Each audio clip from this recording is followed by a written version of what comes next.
నాకు తెలిసి నాకు చెప్పలేదు. మరి ఉండి సీటు నీకు అని ఆయన నాకు చెప్పలేదు. ఉండి సీటు నీకు లేదు అని రామరాజు గారికి చెప్పలే. నాకు తెలిసినంత నాకైతే ఖచ్చితంగా నేను చెప్పగలను. రామరాజు గారు కూడా చెప్పారు, మీడియాలో చూసా. రామరాజు గారు కూడా సీట్ నాదే, అనవసరంగా మీరు గొడవ చేస్తున్నారని చెప్పి ఆయన తీసుకొచ్చిన వాళ్ళని ఆయనే ఓదార్చాడు అక్కడ. సో మరి ఆయన చెప్పింది నిజమని నమ్మాలి, ఎందుకంటే ఆ జనం తీసుకొచ్చింది ఆయనే. బట్ అని చెప్పారు. సో కాదని అనుకోవాలి.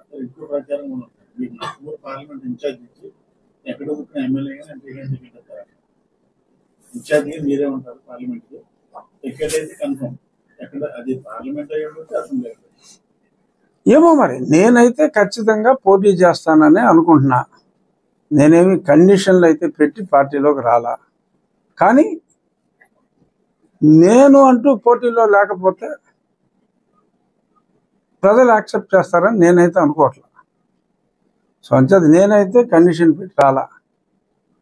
బట్ ప్రజాస్వామ్యంలో ఎవడైనా ప్రజాభిప్రాయం ప్రకారమే ముందుకెళ్ళాలి. నాకు తెలిసి ప్రజాభిప్రాయం నేను చేసిన సర్వేల ప్రకారంగానే నిన్న పార్టీలో జాయిన్ అవ్వకముందు కూడా కొన్ని సర్వేలు చూసుంటారు మీరు. మీ అందరికి వచ్చుంటాయి కదా, ఇదైతే ఇది నొక్కు, ఇదైతే ఇది నొక్కు అని జాయిన్ అవ్వకముందు. సో ఇప్పుడు నేను ఒక పార్టీలో జాయిన్ అయ్యాను కాబట్టి ఆ పార్టీ నిర్ణయం నేను ఫాలో అవ్వాలి, ఆ పార్టీలు ప్రజా నిర్ణయం ఫాలో అవ్వాలి. సో అంచేత ఖచ్చితంగా నేనైతే పోటీలో ఉంటా. ఎక్కడి నుంచి, నర్సాపురం నుంచా, అనంతపురం నుంచా, శ్రీకాకుళం నుంచా అంటే ఆ మూల ఈ మూల అని చెప్పా. మళ్ళీ దీనికి విపరీత అర్థం తీయొద్దు. సో అధ్యత నేనైతే పోటీలో ఉంటా, అందులో ఏమీ అనుమానం అయితే లేదు. పార్టీ ఎక్కడి నుంచి పోటీ చేయమంటే అక్కడి నుంచి పోటీ చేస్తా. ఎమ్మెల్యేయా ఎంపీ అనేది ఆయన చంద్రబాబు నాయుడు గారు డిసైడ్ చేయాలి, లేకపోతే ఈ లోపు కాలక్షేపంగా మీరైనా డిసైడ్ చేయాలి.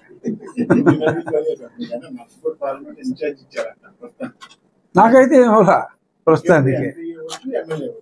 అసలు ఇన్ఛార్జ్ ఇవ్వటం అంటే నేనే ఎంపీని. ఇంకా జూన్ 4 దాకా నేనే ఎంపీని, నన్ను పీకే వాడు ఎవరు లేడు.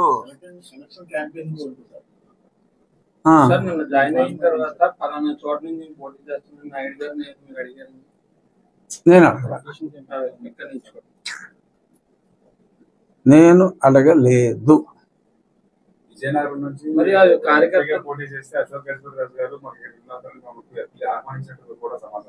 విజయనగరం నుంచి నేను పేర్లు చెప్పాను కానీ ఆల్మోస్ట్ అక్కడ ఉన్న వాళ్ళని అందరూ ఆహ్వానించారు.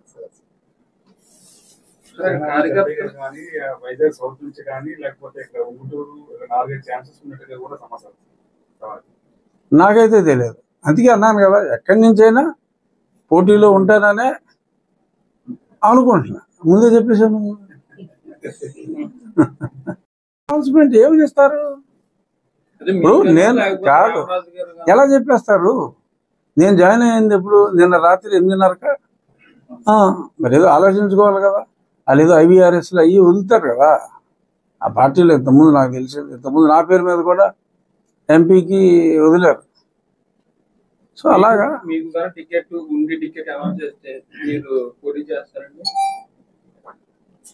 పార్టీ ఎక్కడ పోటీ చేయమంటే అక్కడ పోటీ చేస్తానని 3 నిమిషాల క్రితం చెప్పాను కదా. మళ్ళీ నువ్వు అడిగిన ప్రశ్నకు వేరేగా సమాధానం చెప్పగలనా? ఇప్పుడే అడిగితే